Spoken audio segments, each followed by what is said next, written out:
Sarkodie impregnated me in 2010, but he refused. Yvonne Nelson revealed in new memo. Yvonne Nelson, a Ghanaian actress and a movie producer, has made some shocking revelations in her newly launched memo, I Am Not Yvonne Nelson. She said she got pregnant for Tema-based rapper Sarkodie in the year 2010, but the filmmaker disclosed she had to abort the baby as he was not ready to father a child due to poverty and lack of shelter.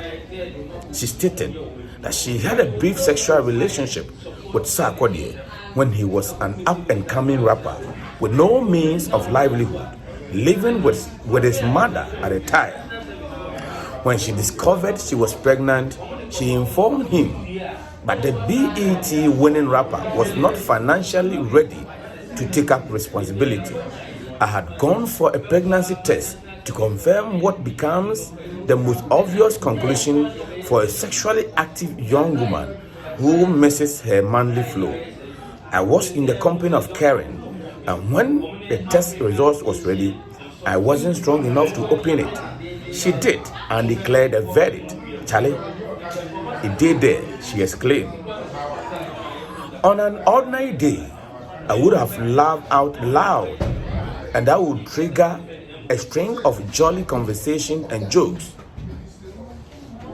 But this was no laughing matter. It was a grim piece of information that was capable of turning my world upside down. I wasn't the only one responsible for the situation, so I called the man whose potent seed had germinated in me. His name is Michael Osu-Addo, a renowned Ghanaian musician who is better known as Sarkodie, she recalled in the memo. Sarkodie was a budding musician with a potential to become one of the biggest artists in Ghana and beyond. At the time, however, the future looked uncertain, and his way through the maze of life still appeared too foggy to predict. Success was not guaranteed. He was still living with his mother and was not ready to carry a burden while he was being carried by his mother, Miss Yvonne Nelson added.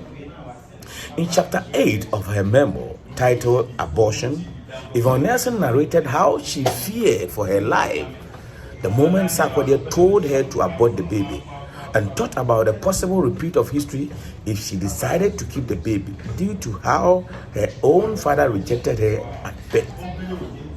The first thing that hit me when he said no to keeping the pregnancy was my own life. I had grown up without a father in my life. I had often been reminded of how I had been born by mistake. I was still wondering if the man whose name I bore was my father. How was I going to bring another human being into this world to live like me? Someone whose father will reject him or her as Mr. Nelson had rejected me. If there was a way to spare someone else the trauma I was contending with, why would I reject that option, especially when I was not, she said. Yvonne Nelson further explained their affair, saying, I wouldn't call what had developed between us a serious relationship. I gravitated toward people in the music industry. For the longest time in my life, music was my gateway from all the unpleasant things life threw at me. So I liked his talent. We started talking and got closer and closer. The actress expressed regret over the decision and stated that if she could turn back the hands of time, she would have kept the pregnancy. One of the most regrettable mistakes in my life. If the clock of life could be rewound to my younger self, I would keep it, she noted.